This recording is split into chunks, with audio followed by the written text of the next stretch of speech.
car smells like an electrical failure, but every time you take it to get scanned, all you see are strange codes and crazy estimates. What if the problem wasn't actually the engine itself, but rather a handful of dirty sensors screaming out incorrect information? In this video, you're going to see step by step how to bring your vehicle back to life by cleaning the sensors that truly run the show yourself. We're talking MAF, MAP, TPS, crankshaft position sensor, knock sensor, and even those forgotten connectors that cause everything to malfunction, even when the parts themselves are in perfect condition. You don't need to be a professional mechanic. You don't need shop-grade tools. You just need to understand what to touch, what not to touch, and which product to use so that stuttering, stalling, skyrocketing fuel consumption, and that annoying check engine light that's been wearing you down all disappear. Some of these tricks are so straightforward that you're going to hate yourself for having paid someone else to do them before. And the last one, the one about the wiring harness and connectors, is something many repair shops will never tell you about, because if you apply it correctly, you're going to avoid more than one trip up on the lift. Stick around until the end, because that's where you'll find the invisible sensor that, when properly cleaned, completely transforms how your car behaves. Before we start, subscribe. This channel shows real fixes that save you money and stop unnecessary repairs. If you drive a car, you need this. Number 10. Cleaning the MAF sensor. The MAF sensor is like the electronic nose of your engine. If it smells the air incorrectly, the entire fuel injection map goes haywire. When it gets contaminated with dust, oil from those miracle aftermarket filters, or residue from the intake system, the classic symptoms start appearing: unstable, idle, hesitation, fuel consumption through the roof, and that sensation that the car feels heavy for no apparent reason. The good news is that many of those problems disappear with just a proper cleaning done with some common sense. First off, engine off and cold. Don't even think about spraying anything onto a hot sensor or one that was just running. You disconnect the connector carefully, remove the mounting screws, and extract the MAF while always holding it by the body, never by the sensing filaments. Then comes the critical part. Only use MAF-specific cleaner or electronic sensor cleaner in aerosol form, spraying at close range onto the internal sensing elements without touching them with anything physical. No stiff brushes, no screwdrivers, no WD-40, and absolutely no carburetor cleaner. Let it air dry for about 10 to 15 minutes without blowing on it or wiping it with rags. You reinstall it, reconnect everything, and fire it up.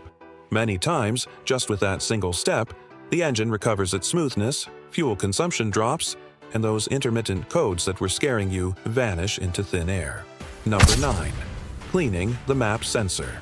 If the MF is the nose, the MAP is the engine's barometer. It measures the pressure in the intake manifold and tells the computer exactly how much actual load the engine is under.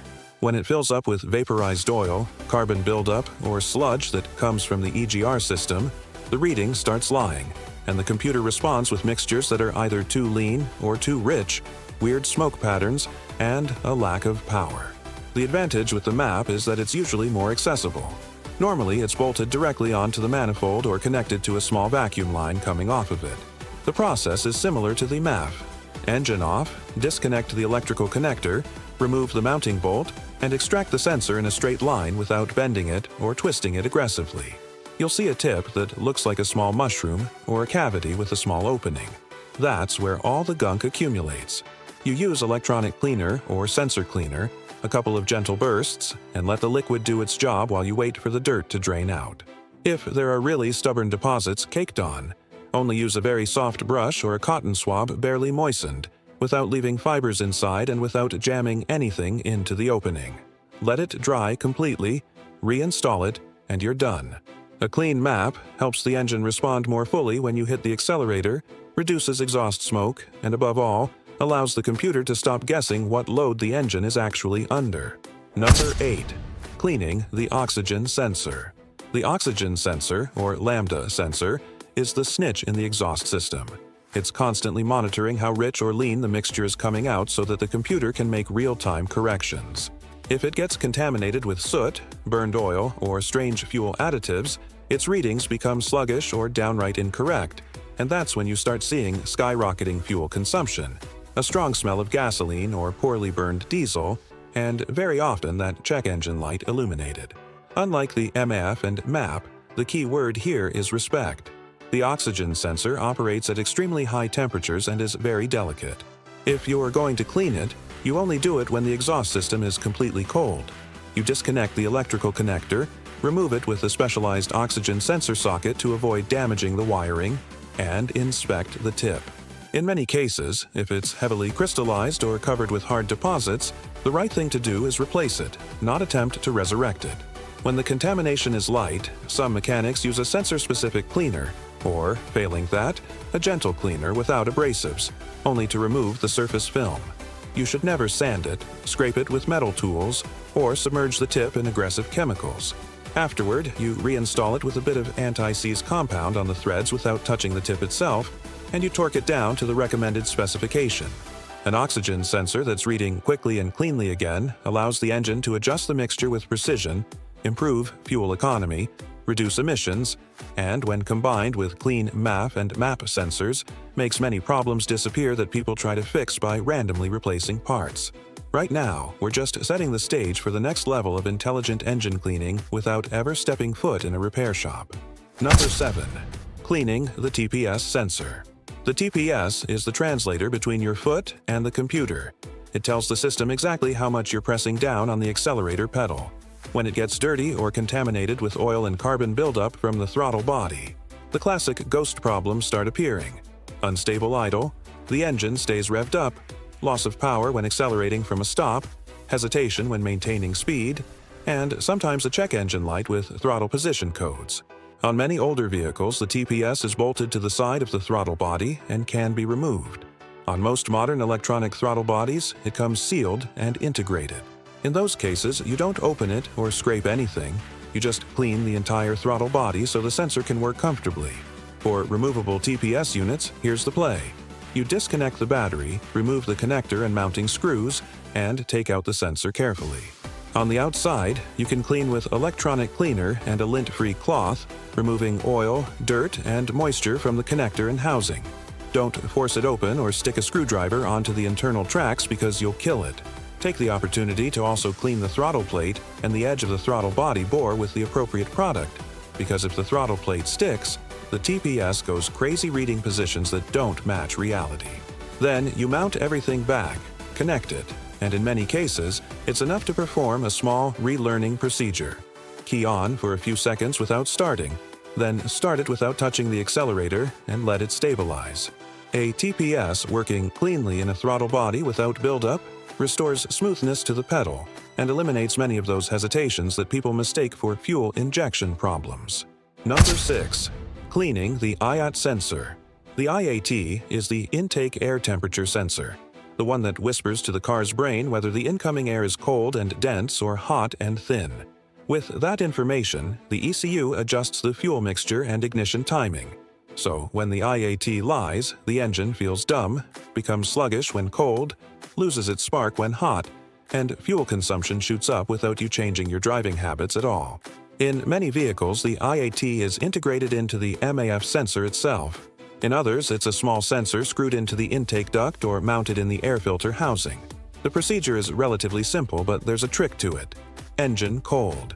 Disconnect the electrical connector, loosen the mounting screw or release tabs, and extract the sensor straight out without twisting it.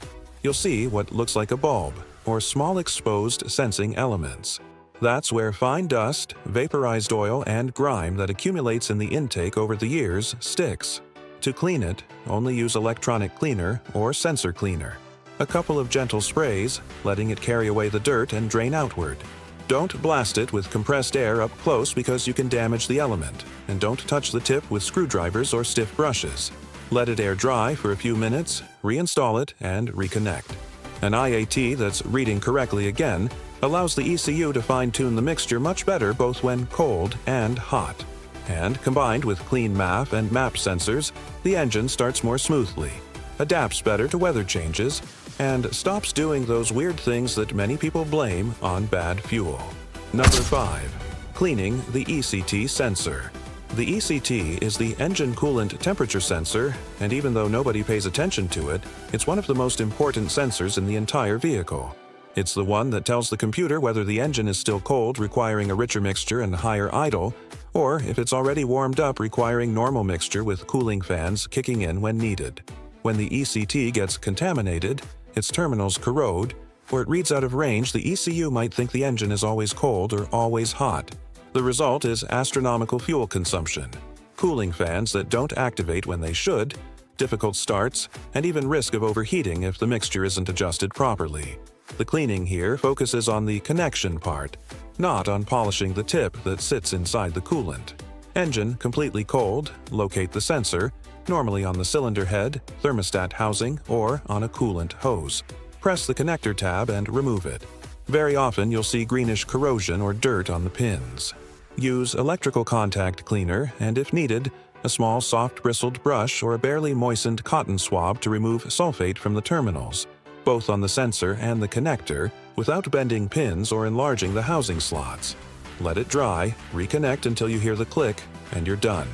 If you want to go one step further, you can also check the condition of the engine ground, because a bad ground can make the ECT deliver crazy readings. A properly reading temperature sensor means correct mixtures, cooling fans engaging on time, and an ECU that doesn't have to guess what state the engine is in, which eliminates a ton of intermittent problems that seem like witchcraft but many times are just a dirty ECT and its connector.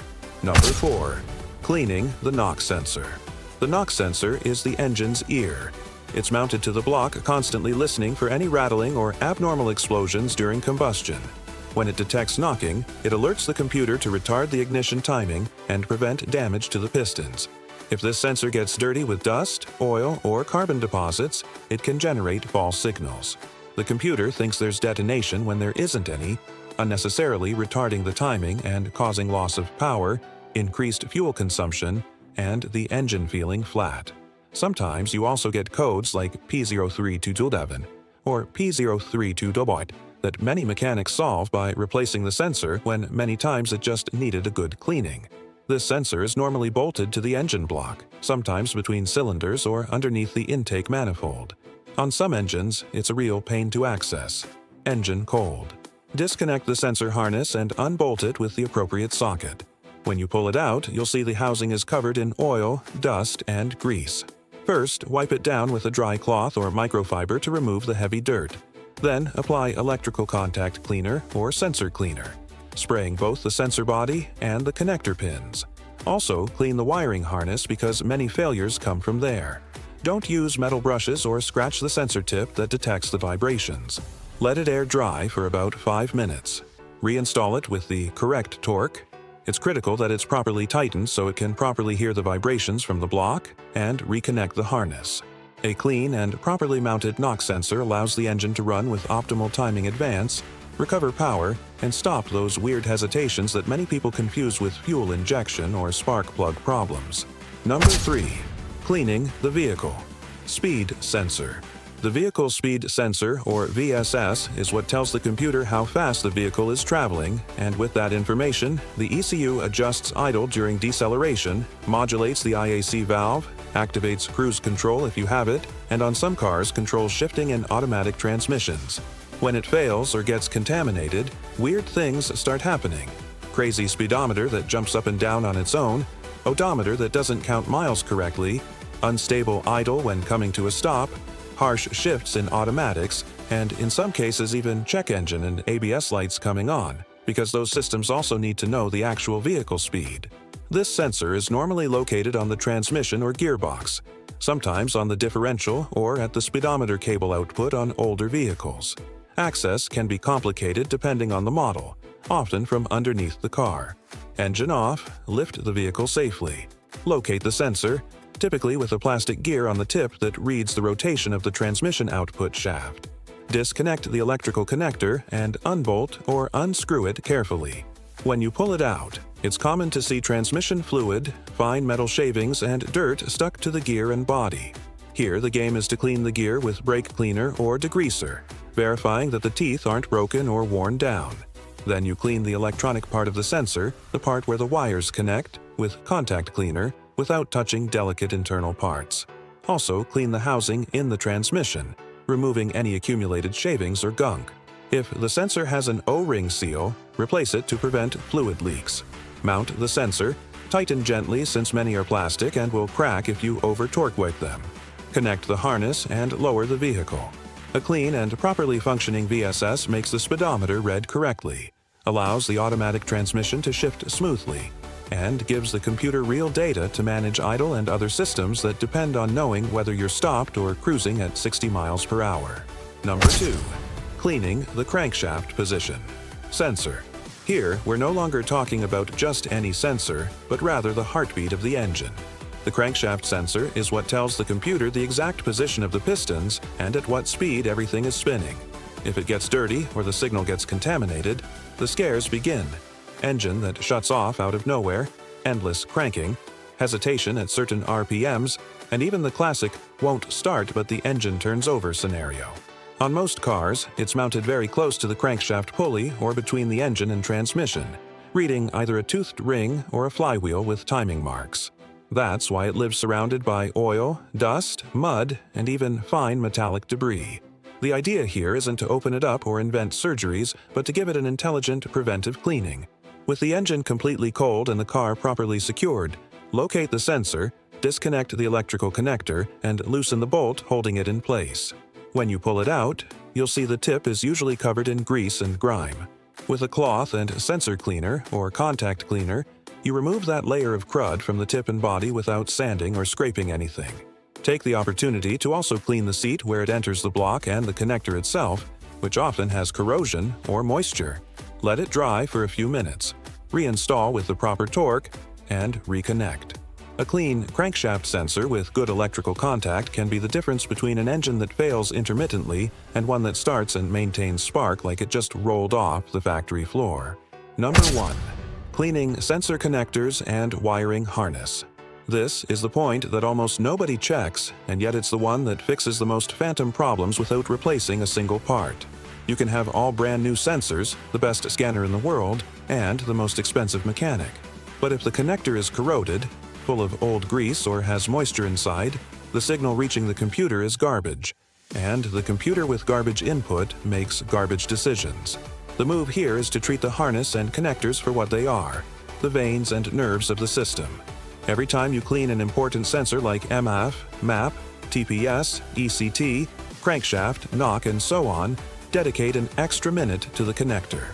Engine off. Press the release tab, separate the connector without pulling on the wires, and inspect inside. If you see greenish corrosion, dirt, or anything that isn't shiny metal and clean plastic, you've already found part of the problem. Use electrical contact cleaner, never regular grease or multi-purpose oils. A couple of sprays inside both the male and female connector halves let the liquid carry away the dirt and drain out.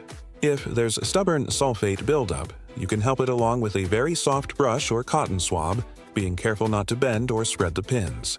Then let it air dry for a few minutes, and before reconnecting, verify that the pins aren't recessed or spread apart. If one doesn't make good contact, that sensor's going to keep failing no matter how new it is. In some cases, applying a thin layer of dielectric grease specifically on the outer joining area, not on the pins themselves, helps prevent future moisture intrusion. Doing this connector sweep on the key engine sensors usually erases many intermittent errors. Check engine lights that came and went, and reading failures that seemed like serious problems, but in the end were just poor connections. This is the part of the video where the viewer understands that before spending money, they need to learn to clean and inspect what connects the entire system. If before they were asking you for hundreds of dollars for diagnostics and replacement, now you know the truth. Many of those serious failures were just dirt pretending to be a major problem. So the question is simple. Are you going to wait for the check engine light to come back on? Or are you going to start checking the MAF, MAP, IAT, oxygen sensor, and connectors the moment something feels off? Imagine your next visit to the shop. You already know what's clean, what you checked, and what's actually working. And suddenly no one can sell you smoke anymore. If this video saved you even one unnecessary repair, it was worth it. Subscribe, because in the next chapter we go deeper into the tricks good shops use and rarely talk about. And once you master them, many car problems simply stop existing.